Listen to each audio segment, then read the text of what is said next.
السلام علیکم ورحمت الله. ډاکټر علاءالدین جمیلی صاحب محترم پوښتنه کړې ده چې د بچو لپاره ودونه کول په مور او پلار حق دی که نه دی. دې کې شک نشته دی چې واده کول د زندګۍ د مهمو کارونو نه دي او د تاکیدي سنتو نه دي او د هغه چا په حق کې واده کول واجب دي چې څوک د واده کولو مادي او معنوي وس لري. ځکه رسول الله صلی الله علیه وسلم ویلي دي یا معشر الشباب من استطاع منکم الباءة فلیتزوج.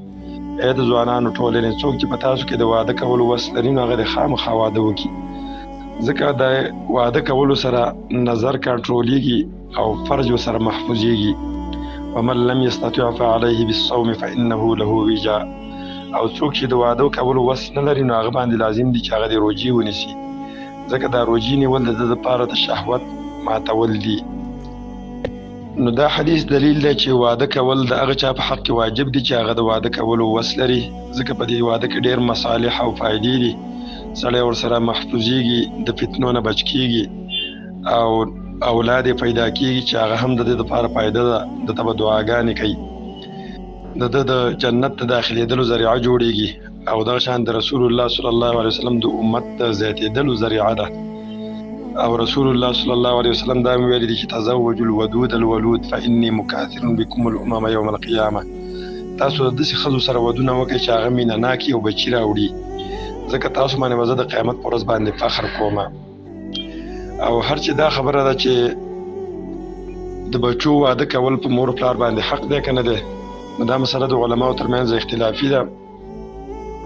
ځینې علما دا وایي چې د بچو په پلار باندې د ودونو حق نشته دی، خو اکثر علما دا وایي چې د بچو په پلار باندې د واده کولو حق شته دی، لکه څنګه چې د بچي نفقه په پلار باندې واجب ده، دغه شانه واده کول هم د په پلار باندې واجب دي، خصوصا په هغې صورت کې چې کله بچی غریب وي، فقیر وي، وس یې نه کېږي او پلار یې مالداره وي، وس لري د واده کولو، نو هغه باندې واجب دي چې د خپل بچي دپاره واده وکړي. او الله تعالی ویلي دي چې وانکحوا الایام منکم والصالحین من عبادکم وإمائکم ان یکونوا فقراء یغنیهم الله من فضله. تاسو وی نکاحګانې وکړئ خپلو بې واده کسانو ته، که هغه هلکان وي که جنکۍ وي.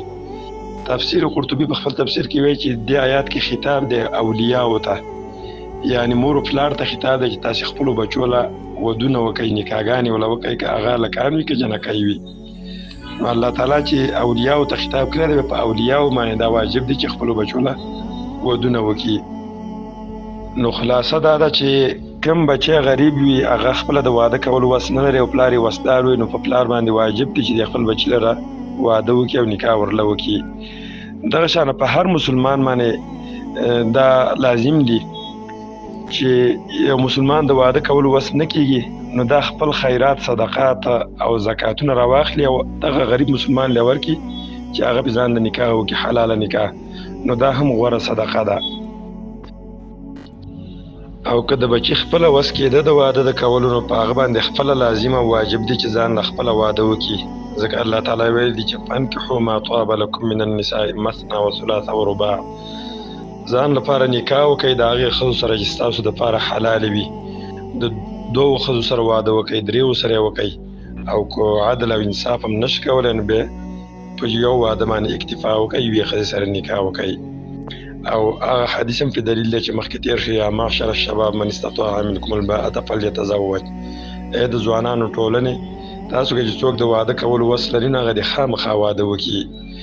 نو واده کول واجب دی، که د چا وس کېږي باید خپله یې وکړي، که چا وس نه کېږي باید پلارو سره کومک وکړي، نور مسلمانانو سره کومک وکړي. دا غوره صدقه ده. والله تعالی اعلم.